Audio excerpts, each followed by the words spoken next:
Courtney Roach, 7th grade math teacher at LCA, and I wanted you to know that Math 7 is flipped this year. What is a flipped class? Well, in a traditional classroom, the teacher stands in front of the class for about 35 to 40 minutes giving a lesson to the students. Those students may very well be engaged, but some of them may not so much be engaged. At the end of class, there might be 10 minutes to 15 minutes of practice time on the skill that was taught in the classroom. In the evening, the students are usually assigned homework. That homework may last 15 minutes for those students who understood and can work ahead and work quickly. Up to 2 hours sometimes for those students who are really struggling in math. In a flipped classroom, 10 to 15 minutes will be spent on homework in the evenings, and the students' homework will actually be watching a video like the very one you're watching right now on the computer at home on YouTube. 40 to 50 minutes of practice will take place in class. That's a huge change between the two in comparison.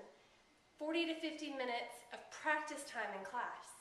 So the practice that's done this year will be done in the classroom. The teaching, the lessons, will be done for homework in the evenings.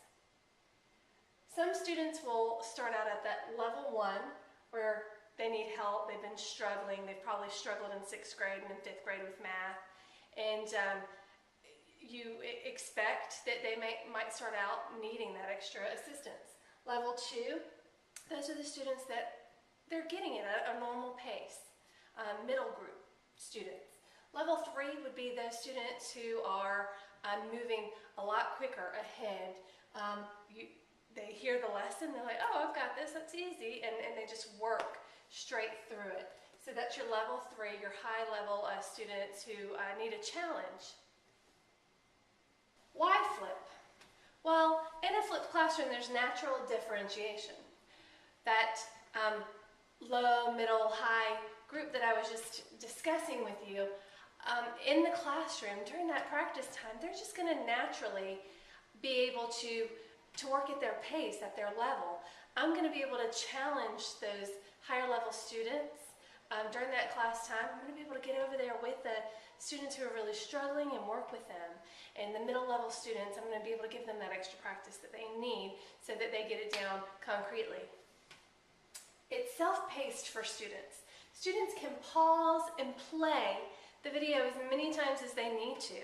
If they're struggling with the skill, they can listen to that video over and over and over again. The section where they're not quite clear on, they can just listen to that section as many times as they need to. They can watch as many times as they need the examples that are given for them. Parents, stay connected.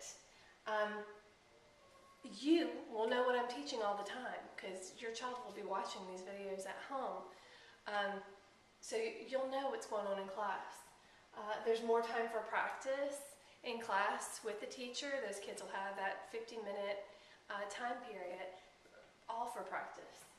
And the videos are always available for review and reteaching. Great preparation for exams, tests coming up, and just to help them with maybe something that they might be struggling on a little bit more in class.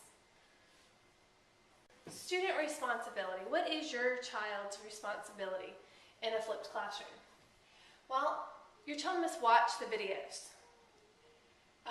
It's very imperative that your child watches the videos because if they do not watch the videos, then in class when we're doing the practice, they're going to be lost. Take notes in their journal. They'll be using their journal to take notes on the lesson that is being taught in the video.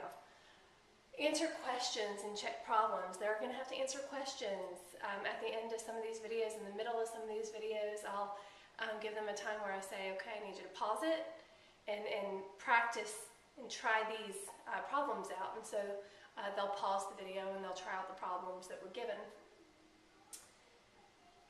And they will be responsible for bringing those back to class with them on the next day. If you do not have internet access, what could you do so that your child can stay up to date? Well, you can send a thumb drive with your child to school, and we can download the videos in the classroom and send it back home for them to watch on their own computer. They can watch the videos from a smartphone or an iPad. They can go to the library, the school library.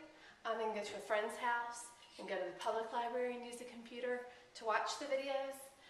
Before school, they can come in early in the morning to watch it. They can stay after school to watch the video. They can come in at lunchtime to watch the video. And at the beginning of class, I may be able to have some iPads, maybe a computer in the classroom that the student can use to watch that day's lesson. The only thing about doing it during class is that they will lose practice time. So it would be really good if some of these other options could be used first before taking class time. If you have any questions, concerns, any feedback for me, please contact me at csroach@liberty.edu. I am here for you and for your student, and I'm looking forward to working with you and to helping this be a great year and a great experience. Thank you.